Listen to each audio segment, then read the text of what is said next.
നമ്മൾ ദുബായിൽ എത്തിയിട്ടുണ്ട്.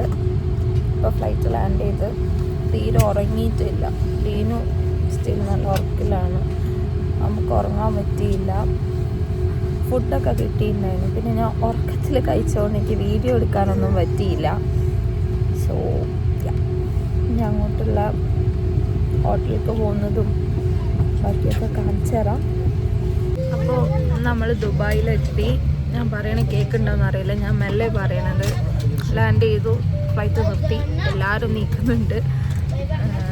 ലീനും അത്യാവശ്യം ഈ സീറ്റിൽ കിടന്നുറങ്ങി. നമുക്കാർക്കും കിടന്നുറങ്ങാൻ പറ്റിയില്ല. ഹോട്ടലിൽ പോയിട്ട് വന്ന് ഉറങ്ങാൻ നല്ല തലവേദന എടുക്കുന്നുണ്ട്. എൻ്റെ കയ്യിൽ ലീനുവിനെ കൊടുത്തിട്ടാണ് കേട്ടോ ഇരിക്കുന്നത്. ഇനി പുറത്തേക്ക് ഇറങ്ങണം, എന്നിട്ട് തീരുമാനിക്കും എവിടേക്കാന്നൊക്കെ. പിന്നെന്താ, ഞാൻ ഇങ്ങോട്ടാണ് നോക്കുന്നത്. ഇങ്ങോട്ട് പടിയൊക്കെ അതെ എന്താ, നമുക്ക് പുറത്തുനിന്ന് ഇങ്ങനെ എടുക്കാം. അപ്പോൾ നമ്മളിതാ ഫ്ലൈറ്റിൽ നിന്ന് ഇറങ്ങി ഇങ്ങനെ നടക്കുകയാണ് കേട്ടോ. ഇതാണ് കേട്ടോ നമ്മൾ വന്ന ഫ്ലൈറ്റ്. ചെറിയ ഫ്ലൈറ്റ് ആണെങ്കിൽ അത്യാവശ്യം ആൾക്കാർ കുറവായതുകൊണ്ട് ലീനുവിന് വിശാലമായി കിടന്ന് വരാൻ പറ്റി. അത് കഴിഞ്ഞ് നമ്മൾ ഈ മെട്രോയിലാണ് അടുത്ത ടെർമിനലിലേക്ക് പോകേണ്ടത്, ലഗേജൊക്കെ എടുക്കാൻ വേണ്ടിയിട്ട്. നമ്മൾ ലഗേജ് കിട്ടാൻ വേണ്ടിയിട്ട് അത്യാവശ്യം ലേറ്റ് ആയിട്ടുണ്ടായിരുന്നു. കുറേ നേരം കാത്തുനിന്നതിന് ശേഷമാണ് വന്നത്. ഒന്ന് നമ്മൾ നേരത്തെ ചെക്ക് ഇൻ ചെയ്തുകൊണ്ട് തന്നെ ലാസ്റ്റിലായിരിക്കും വരികയെന്ന് അറിയാം. പക്ഷെ എത്രയും നേരം വൈകുമെന്ന് അറിയില്ല. അങ്ങനെ ലഗേജ് കിട്ടിയൊക്കെ വേഗം പോയെടുത്തു. രണ്ടും ഒരുമിച്ച് തന്നെ കിട്ടി. പക്ഷെ കിട്ടാൻ വേണ്ടിയിട്ട് അത്യാവശ്യം ലേറ്റായി. അങ്ങനെ നമ്മൾ നേരെ ചിന്നുത്താനി ഓരോരുത്തർക്കൊക്കെ പോയി. ഓരോ കാണണമെന്നും എടുക്കാൻ പറ്റിയില്ല. അങ്ങനെ നേരെ നമ്മൾ ഫുഡ് കഴിക്കാൻ പോയി. അതാണ് കേട്ടോ ചിന്നുത്താക്കാൻ്റെ സിസ്റ്ററാണ്. ഓരോപ്പോൾ തന്നെ ലീനുവിനടുത്ത്. ലീനു അപ്പോഴൊക്കെ നല്ല ഉറക്കം. നമ്മൾ ഫുഡ് കഴിക്കാൻ പോവാണ്. ഇവിടുന്ന് ചിന്നുത്താനി വരെയൊക്കെ കണ്ടു. എയർപോർട്ടിൽ തന്നെ ഉള്ളത്. ഫുഡ് കഴിച്ചിട്ട് നേരെ ഹോട്ടലിൽ പോവും. ഞാൻ പറയുന്ന കേൾക്കുന്നുണ്ടോ എനിക്കറിയില്ല. ബാക്ക്ഗ്രൗണ്ടിൽ ആർക്കോ സംസാരിക്കുന്നുണ്ട്. പക്ഷെ നല്ല മെല്ലെയാണ് സംസാരിക്കുന്നത് കേട്ടോ. നമ്മൾ ഫുഡ് കഴിക്കാൻ വേണ്ടി വന്നതാണ്. ഇവിടെ JB&Co വന്നത്. അടിപൊളിയാണ്.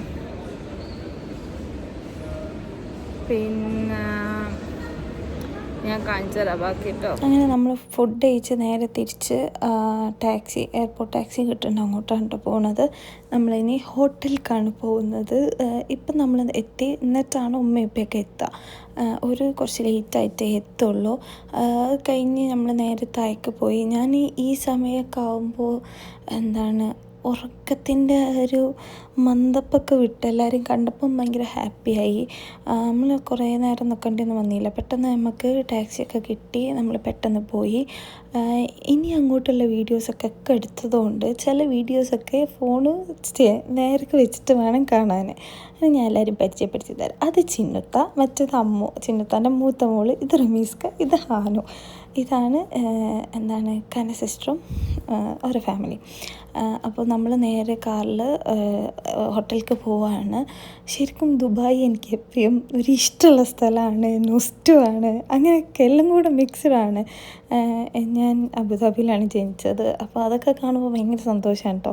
ഞാൻ ദുബായ്ക്ക് വന്നിട്ടുണ്ടാവുക മീൻസ് എൻ്റെ ഉമ്മാൻ്റെ ഉപ്പാൻ്റെ കൂടെ അല്ലാണ്ട് വന്നിട്ടുണ്ടാവുക ആകെ 2 ദിവസത്തിനും 3 ദിവസത്തിനൊക്കെയാണ്. ഈ വീഡിയോസൊക്കെ എടുത്തതുകൊണ്ടാണ് ഇങ്ങനെ നിൽക്കുന്നത്. ഞാൻ പിന്നെ പറഞ്ഞു കൊടുത്തു ഇങ്ങനെയല്ല മറ്റേ രീതിക്ക് എടുക്കുന്നത്.